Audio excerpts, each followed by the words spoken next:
ime Oca i Sina i Svetoga Duha. Pobožna braći i sestre, kada otvorimo sveto evanđelje, dve stvarne ličnosti antenamu, Bog i Satan, a između njih čovjek. Čovjek između Boga i Satana. Ali čovjek koji ima pravo i koji ima silu i moć da potpuno odabere kome će biti državljanin, koga će slušati, on će ga i odvesti u svoju kuću.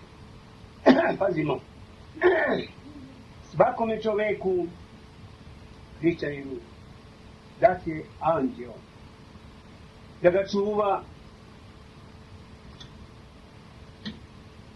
dat je anđeo da ga čuva, da ga štiti, a znamo, treba da veli, da je jedan anđeo jači od milijarde đavola.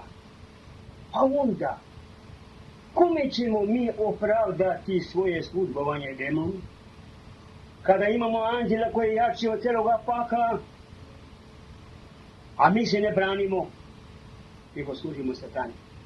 Verujte. Ali po tome ćemo mi i potpuno biti osuđeni pred Bogom. Pred Bogom ćemo biti osuđeni da li smo bili za Boga ili za Satana. Molit ću vas. To je veoma ozbiljan jedan izbor. Ozbiljan jedan izbor za večni život u budućem carstvu. To je velika stvar. Ne za predsjednika Republike, ne za kralja, nego za večni život. A šta je draže čoveku od života? Ne bori li se svaki u ovome svetu da sačuva život, da bude zdrav, da duže živi? Makoliko da se bori, jednog dana doći će kraj. Mrt ga uzima, ali gde? Ne ništi ga, nego ga nosi u onom mjestu gdje se. Bog će reći, sine, šta sam ja tebi činio zlo, nisi teo sam. Nije li jedan anđeo jači od celoga pakla, a nisam ja jači od sina. A ti nisi teo s mene da pozivaš. Ti nisi teo sa mnom da se družiš uz molitvu, uz post, uz dobra dela, nego si se družio sa svojim neprijateljem, krvnikom svojim, koji će te odvesti u večni pakao, jer on nema drugu kuću. Kada je Gospod došao u Gadarinsku pustinju, sretnuše ga dva bestina čovjeka, koji niko nije mogao da zaustavi, oni su načevali u grobu. I kad su mi rekli, Isuse, sine Božji, što si došao pre vremena da nas mučiš? Zašto pre vremena? Vidite li vi? Znaju đavoli da će Gospod doći, pa će mi izreći da više nemaju s ljudima nikakve veze, nego će goreti večno u ognju. A Gospod je rekao u muki, zašto? Ne zato da bi neko čuo da je on Bog, nego neće da lažnim ustima proizlazi istina. Iz lažnih usta samo laž izlazi. Ne može jedna česma da toči smrdljivo i mišljavo. I ne može iz našeg srca da izlazi zlo i dobro. Jedno, kome se mi odlučimo. To je veoma strašno. I nećemo imati izgovor. Nisi mogao da pustiš, a da uzmeš pomoć anđela. Znači nisi mogao. A kad ti lekar kaže da pustiš, ja sam u Rakoviću pre 10 godina čekao na stanici tamo, jedan kaže doli iz donje kraja, Dudina, ope, vidiš ti, ni veliki petak ne postim, ništa mi ne fali. A kad se vidimo drugi put, vidjet ćemo da bude. Vidim ga iduće godine. Opet, i na Vaskrs ne smem ništa, samo sirku. Pa ti si pojeo na veliki petak, pa nemaš za Vaskrs. I tako je on završio ratiti sa Bogom, gradeći se sila. Mi smo manji od nas, i mi smo slabiji od svake ptice, kad nas Bog napusti i kad se mi obratimo nekom drugom. Ali svidite li vi, Satana pita, molim te, ako nas izgoniš odavde iz ljude, dozvoli da uđemo u svijet. Gledajte vi, zašto da dozvoli? On nema, sasvim nema ništa. On ne može svima da napravi čoveka. Ali kod nas on ne traži od Boga da uđe ili da uđe. Mi smo dobrovoljci, gdje mu otvaramo vrata širom, kaže izvolite. Tu su roštilje, tu su svadbe, tu su svega i svačega. Gledajte vi, došli su neki, kaže se tu, ne možete gdje dođe do crkve. Nekad nisam neće da maramu, da je meto. Šta hoćeš sad? I nemoj, i što mi ne dolaziš. Ali je morala da dođe kad su pošli. Grizla je to, i gleda to stoji, i ne strašno sila. Grizla je. Sve to rekla, sve ćemo se navratiti. Ne bi mogla doći kući. Ali to ima nešto u čovjeku. Ima, draga moja braća, upravite koji upravlja sa našim organizmom. Ima nešto duhovno koje mi je vidimo.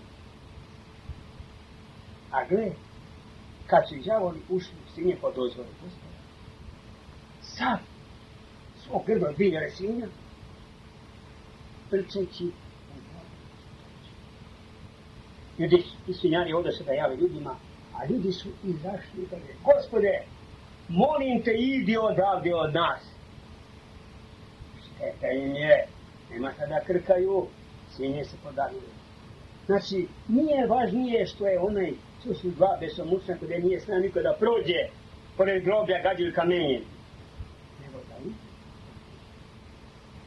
Da li? Nemojte vi da kažem, ma, šta da se desi, ma kakva što je. Jelesna, ma kakva, idička. Nemoj da kažemo, nisam ja najgori čovjek. Gledaj, kad oni ne posti, ne idu u crkvu, ne veruje ništa, viš kako je došlo. I Bog je vidio. Bog kaže takima, pošto ne veruješ ništa, pošto si našao samo život ovdje, evo ti došli, a da ti veruješ. Ima takve stvari, gdje zaista ljudi ne valjaju, pa što je ovdje, ali se zna, jeste imate sve. Kad znamo da smo jači od cijeloga pakta, nemojte, dragi moji, da se predajemo žrtvu. Nemojte da kaljamo dušu svoju, pa je ne možemo očistiti, a ne znamo kad će to biti. Da mislimo mi, najveća zadovoljstva da čovjek živi. A šta vredi ako postoje? Kad neko hoće da strelja i mu dadu prezadovoljstvo, da je ono ništa ne može da se bar ne ide.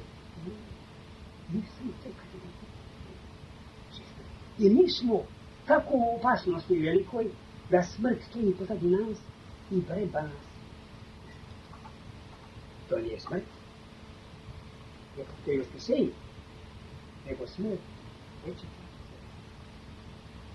Kaže se u Svetom Pismu, ako čovjek hrišćanin pomasi vjeru svoju dušu, jer jedan dan od nekog posta, 2 godine da se priče.